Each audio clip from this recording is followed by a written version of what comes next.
Little Andy and his isms. Hi, Andy. How would you like to learn something today? Do you know what the Enlightenment was? Oh, look at you. Aren't you the smart fella? The Enlightenment was a wonderful period of discovery. An age of religious skepticism and scientific exploration. Ever heard of the encyclopedias? No. They were a group of empiricists. That means that they believed all knowledge comes from experience. Diderot, Voltaire, and Rousseau set out to write about all the accumulated knowledge of the world, and they called this the encyclopedia.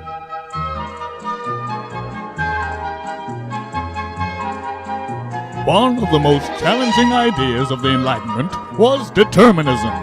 Sir Isaac Newton came up with the idea of a physically determined universe.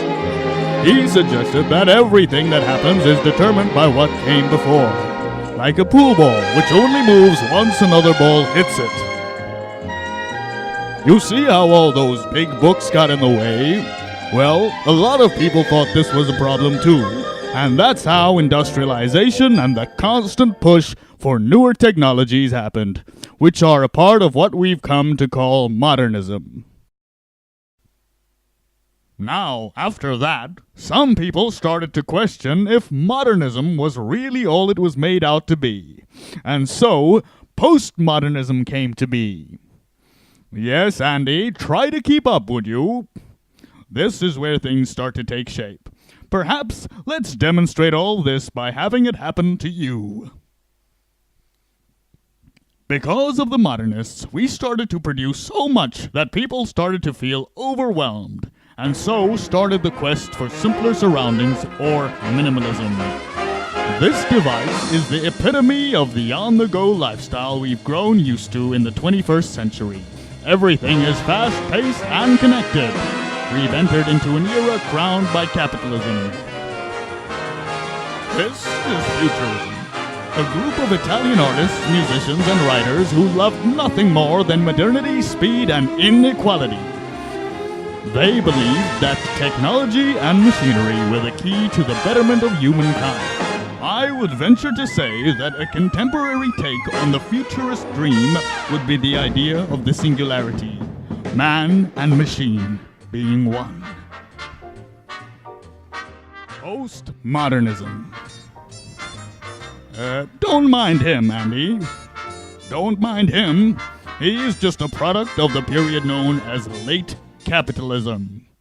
With all this connectivity and newness, some people are bound to become a little paranoid. Things can become a little absurd. Say, have you heard of absurdism? Say, have you heard of absurdism? You know, with all this digital connectivity, some people have started to feel a little cut off from real human contact. That's not necessarily a bad thing, according to the philosopher Soren Kierkegaard. He says that isolation is the truth of human existence in a world with no meaning. Think that was strange?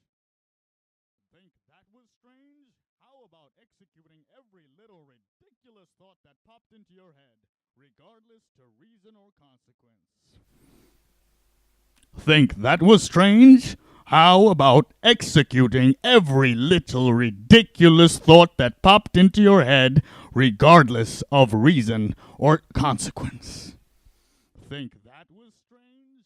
How about executing every little ridiculous thought that popped in your head, regardless to reason or consequence? And then there is a man named Jacques Derrida, who says that this is exactly the reason there can be no truths. Because individuals have had individual experiences and interpret things differently. He says that language does not describe things, it creates them. And that it creates a different thing for every person who reads the same language. He's what's known as a deconstructionist. He believed that through a deconstructive analysis, we could come to an understanding of true meaning. He said that language doesn't describe things, it creates them. He was what was known as a deconstructionist.